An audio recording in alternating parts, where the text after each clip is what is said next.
नमस्कार बच्चों, स्वागत है आपका साइंस अड्डा पे। और आज हम लोग मानव श्वसन भाग 2 मैट्रिक 2027 बिहार बोर्ड की परीक्षा के लिए आगे बढ़ रहे हैं। सो प्लीज़ इस वीडियो में बने रहिए, काइंडली इस वीडियो में बने रहिए। आज के कुछ ऐसे टॉपिक्स आपको समझाया जाएगा जो कि आपके बिहार बोर्ड मैट्रिक 2027 की परीक्षा में प्रश्न आने के काफ़ी पॉसिबल रहेंगे कि वो क्वेश्चंस आएंगे। तो इस टॉपिक में वो सारे चीज़ों को कवर करेंगे जो कि आपके मैट्रिक 2027 के लिए ज़रूरी है। चलिए हम लोग स्टार्ट करते हैं, ठीक है। तो आज हम लोग का भाग 2 है। बिना किसी टाइम वेस्ट किए हम लोग शुरू कर देते हैं। तो भाग 2 में हमारा क्या कहता है, भाग 2 में हमने अभी तक में क्या मूल बात क्या पढ़ी। हमने अभी देखिए हमने अभी मूल बात पढ़ी कि श्वसन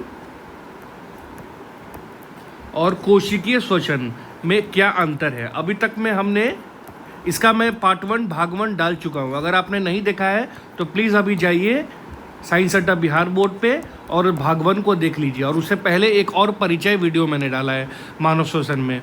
अगर ये वीडियो आप देख लेंगे तो आप काफ़ी तीसरे वीडियो से अपने आप को जोड़ पाएंगे और काफ़ी बेहतर तरीके से चीज़ों को समझ पाएंगे आप। तो श्वसन में क्या होता है, सिंपली ऑक्सीजन को अंदर लेना और कार्बन डाइऑक्साइड को बाहर छोड़ना। मतलब हवा को अंदर लेना और बाहर छोड़ना को क्या कहते हैं हम लोग, श्वसन। अंग्रेजी में इसको क्या कहते हैं हम लोग, ब्रीदिंग। क्या कहते हैं अंग्रेजी में, ब्रीदिंग, ठीक है। जबकि कोशिकीय श्वसन का अंग्रेजी क्या होता है, रेस्पायरेशन।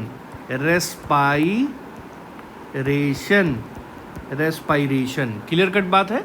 इसमें क्या होता है, तो हम जैसा कि जानते हैं कि हमारे शरीर में पाचन होता है भोजन का, जो कॉम्प्लेक्स जो पोषक तत्व होते हैं जैसे कार्बोहाइड्रेट, प्रोटीन और फैट, ये हमारा पाचन होता है। पाचन होकर सरल रूप में टूटकर इनका अवशोषण होता है और ये हमारे कहाँ पहुँचते हैं, हर एक कोशिकाओं में पहुँचते हैं। तो ये मान लीजिए हमारा एक कोशिका है, ठीक है, ये हमारा एक कोशिका है। यहाँ पे सबसे सरल रूप भोजन के रूप में अगर हम कहें तो इसको नेक्स्ट पेज में हम लोग देख लेते हैं, ठीक है, इसको नेक्स्ट पेज में देख लेते हैं। तो अगर देखा जाए तो मान लीजिए कि ये हमारा एक कोशिका है, ठीक है, ये हमारा एक कोशिका है। क्लियर कट बात, ये केंद्रक हो गया, ठीक है। तो जैसा कि हम जानते हैं कि पाचन प्रक्रिया के द्वारा, ठीक है, सबसे सरल रूप में जो भोजन मिलता है उसका नाम क्या होता है, ग्लूकोज। क्या नाम होता है, ग्लूकोज। इसका फॉर्मूला क्या होता है, C6H12O6, ठीक है। तो ये हमारे क्या हो गया, कोशिका में आ गया। अब जैसा कि हम जानते हैं कि हम श्वसन करते हैं, श्वसन प्रक्रिया मैंने आपको अभी बताया कि ऑक्सीजन लेते हैं और कार्बन डाइऑक्साइड छोड़ते हैं। तो हमने ऑक्सीजन लिया, तो ये भी हमारे मानव श्वसन तंत्र से, जो कि मैंने भाग 1 में आपको पढ़ा चुका हूँ पूरा मानव श्वसन तंत्र के बारे में। अभी इस वीडियो को जाओ भाग 1 को और क्लियर करो, तभी आप इस भाग 2 से जुड़ पाओगे। तो मानव श्वसन तंत्र के रास्ता से होते हुए क्या पहुंच जाएगा, ऑक्सीजन। क्या पहुंच जाएगा, ऑक्सीजन। तो हमारे कोशिका में 2 चीज़ पहुंचा, ग्लूकोज और ऑक्सीजन। तब क्या होगा, तब हम जैसा कि जानते हैं हम लोग कि जो ग्लूकोज है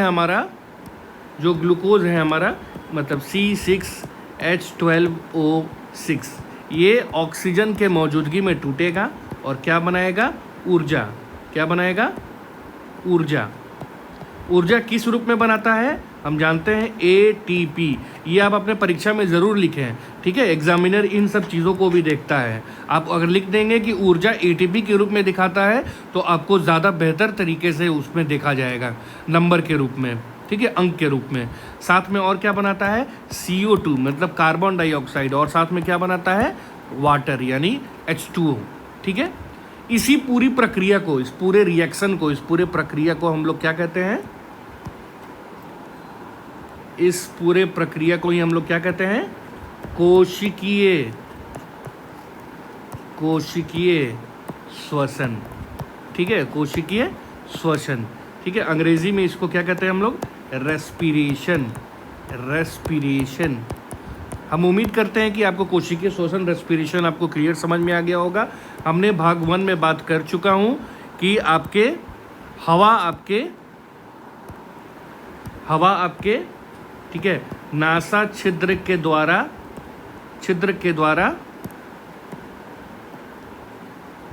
नासा छिद्र के द्वारा हवा आपका यानी ऑक्सीजन आपका प्रवेश करेगा और वो कहाँ जाएगा? नासा गुहा में। कहाँ जाएगा? नासा गुहा में। नासा छिद्र का मतलब होता है नॉस्ट्रिल। क्या होता है इंग्लिश में? नॉस्ट्रिल। नासा गुहा का अंग्रेजी क्या होता है? Nasal cavity. क्या होता है? Nasal cavity. ठीक है, तो नासा छिद्र से होते हुए हवा कहाँ गया? नेजल कैविटी में। नेजल कैविटी में या नासा गुहा में क्या होता है? हेयर्स होते हैं, यानी बाल होता है। ठीक है, आपके नाक के छेद में बाल होता है ना, प्लस साथ में क्या होता है? म्यूकस होता है। क्या होता है? म्यूकस होता है। इसका काम क्या होता है सिंपली? तो ये जो कि धूल के कण हैं, ठीक है, जो धूल के कण हैं या ऐसे चीज़ें जो हमारे शरीर के लिए या मानव श्वसन तंत्र के लिए नुकसानदायक है, उन सभी चीज़ों को ये यहीं रोक देता है। उन सभी चीज़ों को ये कौन? नासा गुहा या नेसल कैविटी रोक देता है। और जो अच्छी हवा है, जो अच्छी सिर्फ ऑक्सीजन है, ये हमारा क्या होगा? नेसल कैविटी के बाद आएगा। नेसल कैविटी के बाद एक, ठीक है, एक समान बिंदु आता है। एक समान बिंदु आता है, इसको समान बिंदु मानेंगे। इसको अंग्रेजी में हम लोग कहते हैं नेज़ोफेरिंक्स। क्या कहते हैं? नेज़ोफेरिंक्स। क्लियर कट बात है? नेज़ोफेरिंक्स। इस पे क्या होता है कि यहाँ पे भोजन भी पहुँचा, यहाँ पे भोजन भी पहुँचा, ठीक है, जो हम लोग भोजन ग्रहण कर रहे हैं मुख के द्वारा, और यहाँ पे साथ में नासा गुहा के द्वारा क्या पहुँचा? ऑक्सीजन भी पहुँचा। अब इस समान बिंदु के बाद दो शाखाएं बढ़ जाती हैं, हमारी दो शाखाएं बढ़ जाती हैं। एक जो भोजन जो अंदर चला जाता है किसके द्वारा? ग्रसिका नली। मैंने आपको मानव पाचन के बारे में सब कुछ बता चुका हूँ। पूरा सीरीज़ आपका उपलब्ध है मेरे चैनल पे, अभी जाइएगा और उस पूरे सीरीज़ को देखिएगा। ठीक है, ग्रसिका नली के द्वारा क्या होगा? भोजन अंदर चला जाएगा और ऑक्सीजन इस शाखा के अंदर चला जाएगा। तो इस शाखा को क्या कहते हैं हम लोग? इस शाखा को कहते हैं श्वास नली, यानी विंड पाइप। ठीक है, श्वास नली। क्या कहते हैं हम लोग? श्वास नली। चलिए, ठीक है, तो अब हवा हम बात कर रहे हैं मानव श्वसन के बारे में। तो ऑक्सीजन जो है, जो हवा है, वो नेज़ोफेरिंक्स से होते हुए किस शाखा में चला गया? श्वास नली में, जिसको अंग्रेज़ी में क्या कहते हैं हम लोग? अंग्रेज़ी में विंड पाइप भी कहते हैं हम लोग। क्लियर कट बात है? चलिए आगे बढ़ते हैं हम लोग। अब ये श्वास, मान लीजिए ये आपका श्वास नली है, ठीक है, हवा इसके अंदर आ गया, ठीक है। अब ये श्वास नली के द्वारा फिर ऑक्सीजन, ये अंदर में ऑक्सीजन आ रहा है, ठीक है। अब ये फिर से दो शाखाओं में ये श्वास नली टूट जाएगा, ठीक है। जैसा कि मैं आपको पढ़ा चुका हूँ कि इनको हम लोग क्या कहते हैं? ब्रोंकस। क्या कहते हैं? भाग 1 में मैं सब कुछ डिटेल में पढ़ा चुका हूँ, ये मैं आपको रिवाइज करा रहा हूँ, ये आपको मैं रिवाइज करा रहा हूँ। ब्रोंकस, ठीक है। तो हवा क्या होगा? बढ़ जाएगा इन दोनों शाखाओं में, दोनों ब्रोंकस में, ठीक है। और ये ब्रोंकस किस चीज़ से जुड़ा रहता है? हमारे फेफड़ा से, हमारे लंग्स से। तो ऑक्सीजन क्या होगा? लंग्स के अंदर इंटर कर गया, ऑक्सीजन हमारे लंग्स के अंदर इंटर कर गया। अब ब्रोंकस से जुड़े हुए बहुत सारी छोटी छोटी और भी बहुत सारी शाखाएं होती हैं। ब्रोंकस से जुड़े हुए बहुत सारी छोटी छोटी इससे निकली हुई शाखाएं होती हैं। जैसे पौधों में जड़ की शाखाएं होती हैं, वैसे ये भी शाखाएं हो गई। इनको क्या कहते हैं हम लोग? इनको क्या कहते हैं हम लोग? ब्रोंक्यूल्स, ठीक है। मैं अभी भी कह रहा हूँ, आपको डिटेल में अगर पूरा ये श्वसन तंत्र के बारे में जानना है तो पहले आप भाग 1 में जाइए, भाग 1 पूरा क्लियर कीजिए, उसके बाद आप भाग 2 पे आइए, ठीक है। तो ब्रोंक्यूल शाखाएं में तो ऑक्सीजन क्या हो गया? ब्रोंकस के अंदर आया, ब्रोंकस के अंदर आया और ब्रोंकल से कहाँ चला गया? ब्रोंक्यूल्स में चला गया। कहाँ चला गया? ब्रोंक्यूल्स में। अब ब्रोंक्यूल्स में क्या होते हैं? बहुत छोटे छोटे गुब्बारे होते हैं, बहुत छोटे छोटे गुब्बारे, एकदम छोटे छोटे बहुत सारे छोटे छोटे इस तरह के गुब्बारे जैसे होते हैं, ठीक है। इनको हम लोग क्या कहते हैं? इनको हम लोग क्या कहते हैं? वायु कोश। क्या कहते हैं? वायु कोश, जिसको अंग्रेजी में क्या कहते हैं हम लोग? एलिवोली। एलिवोली, ठीक है। तो ये वायु कोश में क्या होता है, अब ये वायु कोश के बारे में हमको थोड़ा सा समझना पड़ेगा। मान लीजिए किसी एक वायु कोश को हमने उठाया, निकाल लिया, उसमें से एक एलिवोली को निकाल लिया, तो कुछ एलिवोली कुछ इस तरह का हो गया, ठीक है। अब क्या होती हैं, इसकी जो दीवारें होती हैं, ये जो आपको दीवारें दिख रही हैं, ये बहुत ज़्यादा पतली होती हैं, ठीक है, जिससे कि ऑक्सीजन आसानी से इसके अंदर कहाँ से, ब्रोंकियोल से होते हुए कहाँ पहुँचता है, वायु कोश में, एलिवोली में। अब हमारे एलिवोली में बहुत सारे रक्त कोशिका चारों तरफ, इसके दीवार के चारों तरफ बहुत सारी रक्त कोशिका रहती है। क्या रहती है, रक्त कोशिका, ठीक है, इस तरह से रक्त कोशिका रहती है। तो ऑक्सीजन ब्रोंकियोल से होते हुए कहाँ पहुँचा, एलिवोली में, एलिवोली से इस, ठीक है, इस रक्त कोशिका से होते हुए अंदर प्रवेश कर जाएगा। इस एलिवोली के दीवार से होते हुए इसके द्वारा कहाँ प्रवेश कर जाएगा, रक्त कोशिका के अंदर, और ये रक्त कोशिका से होते हुए कहाँ पहुँच जाएगा, हमारे ब्लड में, हमारे ब्लड में, यानी खून में। कहाँ पहुँच जाएगा, हमारे खून में। क्लियर कट बात है। अब ये खून से होते हुए हमारे सारे अंग में जाएगा, शरीर के सारे अंग में जाएगा, और सारे अंग के सबसे छोटे इकाई में, यानी हमारे सेल में चला जाएगा। ये हमारा एक सेल है, ठीक है।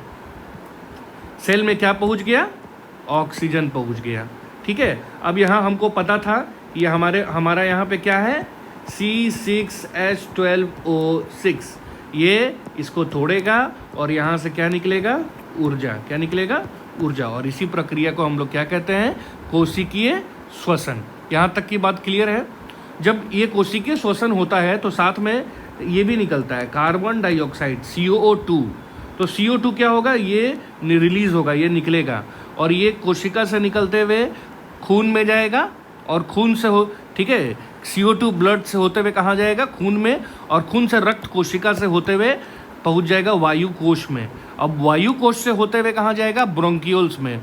ब्रोंकियोल से होते हुए कहाँ जाएगा, ब्रोंकस में। और ब्रोंकल्स से होते हुए कहाँ जाएगा, तो आपके श्वास नली में। और श्वास नली से होते हुए कहाँ जाएगा, नासा गुहा में। और नासा गुहा से होते हुए कहाँ जाएगा, नासा छिद्र में। और नासा छिद्र से हम हवा को, कार्बन डाइऑक्साइड को बाहर छोड़ देंगे। क्लियर कट बात। तो अभी आपको क्लियर हो गया कि श्वसन क्या होता है, कोशिकीय श्वसन क्या होता है। श्वसन तंत्र के बारे में पूरा जानकारी मैंने डिटेल में भाग 1 में देकर रखा है। पहले आप भाग 1 को देखो, आपको सारा कुछ क्लियर हो जाएगा, एवरीथिंग सब कुछ क्लियर हो जाएगा आपको, ठीक है। एक और मैं आपसे छोटा सा डिस्कस करना चाहता हूँ इस लेक्चर में। मैं रिवीजन के तौर पर आपसे ये डिस्कस करना चाहता हूँ, ठीक है। ठीक है, दो तरह के कोशिकीय श्वसन होते हैं। एक को कहते हैं हम लोग एरोबिक। क्या कहते हैं, एरोबिक। और एक को क्या कहते हैं हम लोग, एनारोबिक। ठीक है, एनारोबिक। एरोबिक में क्या होता है, तो जो भोजन है C6H12O6, ये, ठीक है, O2 के मौजूदगी में टूटता है और क्या बनाता है, ऊर्जा बनाता है, ठीक है। ये ध्यान देने वाली बात है। और ये कहाँ होता है, इसका स्थान कहाँ है, तो कोशिका में।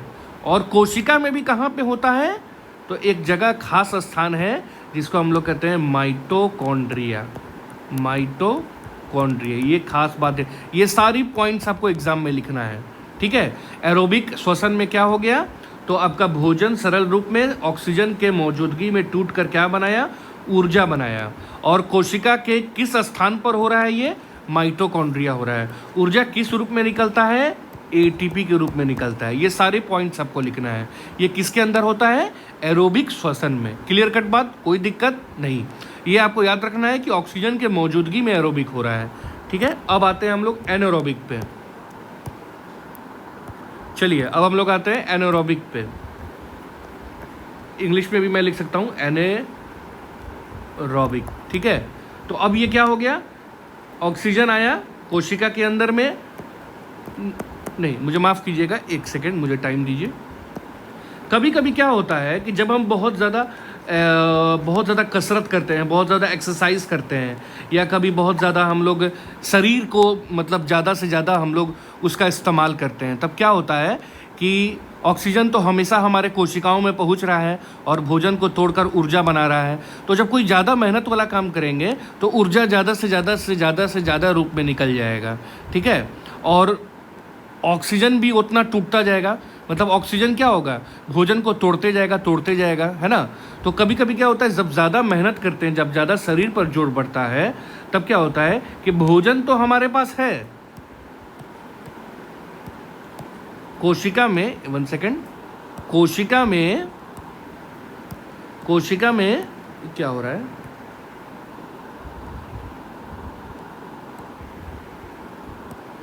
हमारे कोशिका में, हाँ, हमारे कोशिका में भोजन पहुंचा हुआ है, ठीक है। लेकिन बहुत ज़्यादा कसरत करने के बाद क्या होता है, कभी कभी ऑक्सीजन की कमी हो जाती है, सारी ऑक्सीजन टूट जाती है, मतलब सारी ऑक्सीजन भोजन को तोड़ने में निकाल देती है, क्योंकि हम लोग कसरत करने के समय ज़्यादा ऊर्जा की ज़रूरत होती है।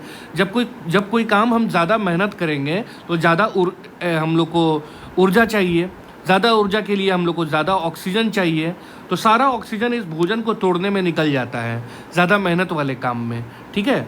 तब कभी कभी क्या होता है कि जब ऑक्सीजन की हमारे शरीर में कमी हो जाती है, या हमारी सिंपली कहें आसान भाषा में हमारी कोशिकाओं में कमी हो जाती है, तब क्या होता है, जो भोजन है, भोजन तो हम लोग के पास मौजूद है, और ऑक्सीजन हमारे शरीर में कम हो गया है, तब ये C6H12O6, ठीक है, ऑक्सीजन के गैर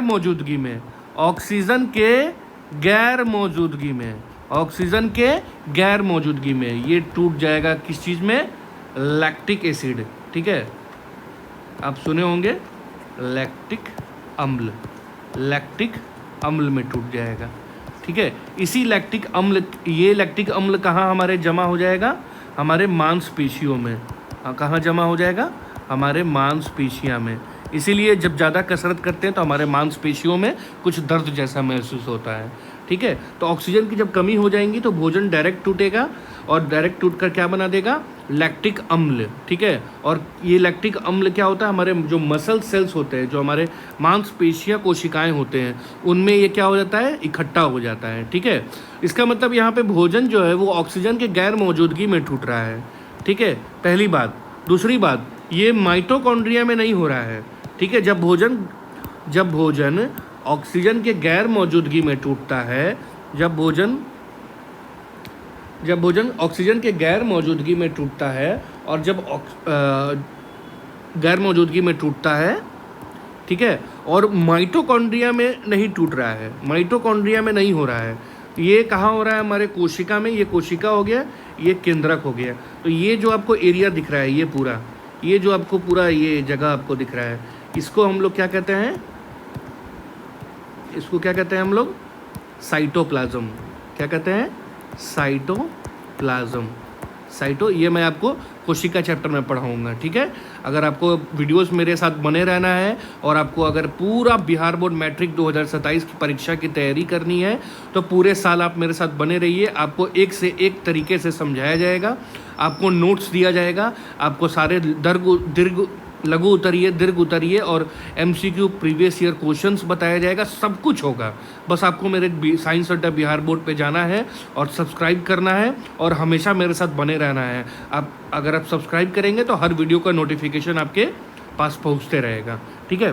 तो साइटोप्लाज्म में, इसका मतलब साइटोप्लाज्म में क्या हो गया, एनारोबिक रेस्पिरेशन हो गया, मतलब C6H12O6 ऑक्सीजन के गैर मौजूदगी में टूट गया। कहाँ पे, इस साइटोप्लाज्म में। कहाँ टूट गया, साइटोप्लाज्म में। और क्या बनाया, लैक्टिक एसिड। अभी मैंने आपको बताया लैक्टिक अम्ल, है ना, लैक्टिक अम्ल।